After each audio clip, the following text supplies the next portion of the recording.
do I improve customer communication in IT projects?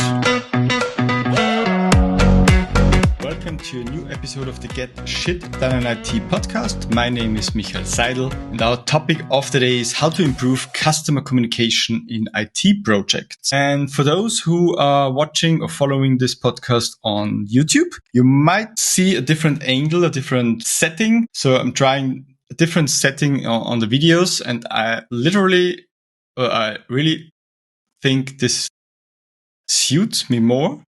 So it might be the new setup for the next, 45, 42 episodes. But for today, we might improve some angles and lighting, but I think that will be the new setting for at least the next 42 episodes. But back to our topic of the day, how to improve customer communication in IT projects. And I think the first and one of the most important one is to have regular updates on your progress, on your status, on maybe your location or when do you start working. So remember back 4 years when Corona hits, everyone was on site and you say good morning, you say bye when you get a coffee and everything. But then Corona hits and nobody was talking. Nobody knows what is the consultant doing or what is my colleague doing and so on. So at least say hi in the morning, say a good lunchtime and say goodbye in the evening when you leave, or maybe you need to go to the doctor, whatever.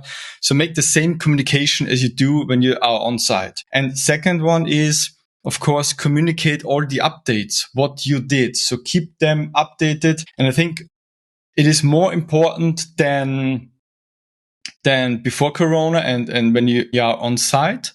So when you are remote and nobody sees you physically, I think it's very important to have an update. What have you done? What was your goal? Maybe you have problems, and those is more important than the good things. So if you experience any problems, you have definitely communicate that to the customer, to your internal customer, whatever, external or internal. For me, it's the same. So make sure that you keep the communication up and maybe compared to being on site, and do an update every day or maybe at least once a week, what you have done, what you have achieved, maybe what was the goal for this week and have you done it or not, and let the customer know where the status is. And this is one very important thing what we do here in our company, for example, because we do, I think, 80% remote work because we have international customers. We cannot visit very regularly, maybe never visited them. So we do a lot of remote work. And for me, it is really important then me and my colleagues really keep the customer up to date, keep them posted, and so they can follow the progress and see what is happening. There's only a single doubt that maybe the customer is not happy with your work, with your attitude, whatever. Speak up and talk about. Because once this relationship is at least a little bit broken, I think it's very hard to repair it afterwards. So make sure if you have the feeling that there is something unspoken in your relationship, speak it out and talk to your customer and talk about that topic. That, in my opinion, is very important. So second thing is, listen to the customer's feedback. So if the customer maybe wants more communication, maybe every 2 hours, what is the status and so on, then do it. So everything what is in your power and what is in the scope, technically, of course, what you agreed with. And you have to follow the need and feedback, what your customer is asking for. And from my experience is with new customers, they might want to have a more regular update and more tighter communication or relationship. And if they know you and if they see that you're doing a good job and everything, and of course you have to do a good job, they maybe loosen the relationship a little bit, or the how often you should update them and how you communicate with them and everything. But at the beginning, of course, every time listen to the feedback and maybe increase communication to the customer at the very beginning. And maybe this will be better in the future when you work together with a longer time for the customer. But of course, this depends on the customer. So there are customers want maybe just that they're happy when everything is working. They don't want any stuff on top. And there are different customers. They want to need to find the correct names in English. And in Austria, we have a nice phrase. You need to keep them on hand. You need to be nice to them, help them and keep them on the hand, maybe take their hand and help them move forward. Okay. And some customers just want to get the shit done.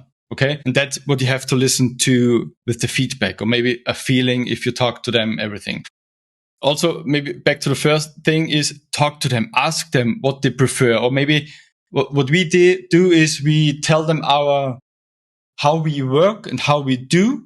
And maybe they say, okay, or maybe we can improve it, or maybe we can increase it or decrease it regularly. That depends. So ask the customers, ask for feedback and maybe how they want to proceed with you. Okay. And the last one is, and this is, I think, one of our most important rule, what we have here at Automator, build long-time relationship with the customer. Of course, it's good for you as a consultant because you have a regular income. Okay, that's good. But I think the second one is, and the most important one, also the customer is getting a lot of good things and can improve from this long-time relationship.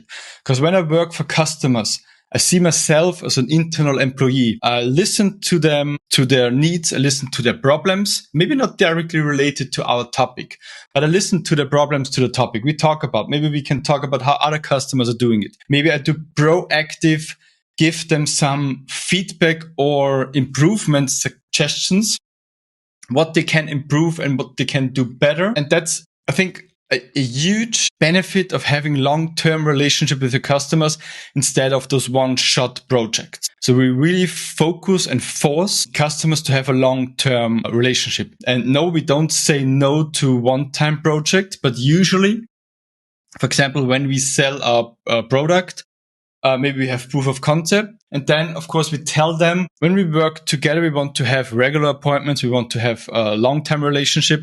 And then they can decide if they don't want to do it or if they see, okay, we can agree. Maybe we have an internal team what can solve this. But what we cannot do, or maybe we don't want to do because we have to focus on long-term relationship, that then a customer is coming after 1 year and we want tomorrow a project for 10 days. That's not possible with us because we have our long-term customers and that have a higher priority.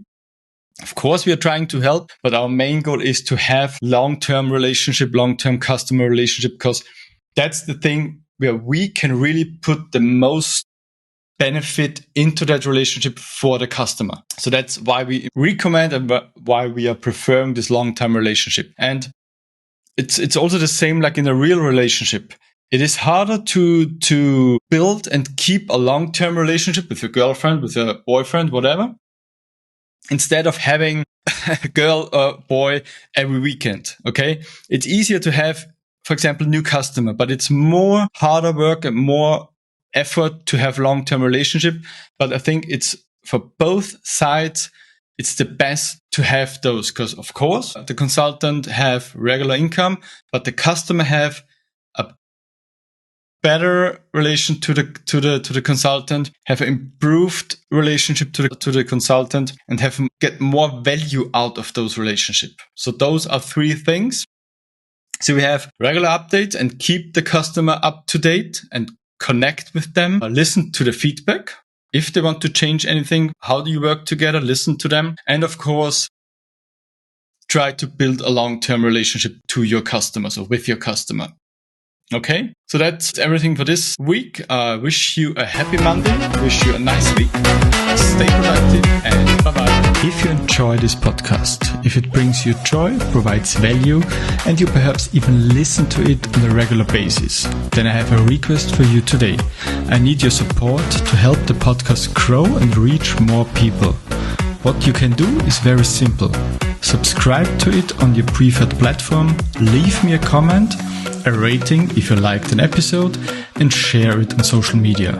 I want to reach every IT professional out there and help them better organize themselves. And I'm extremely grateful if you help me with this.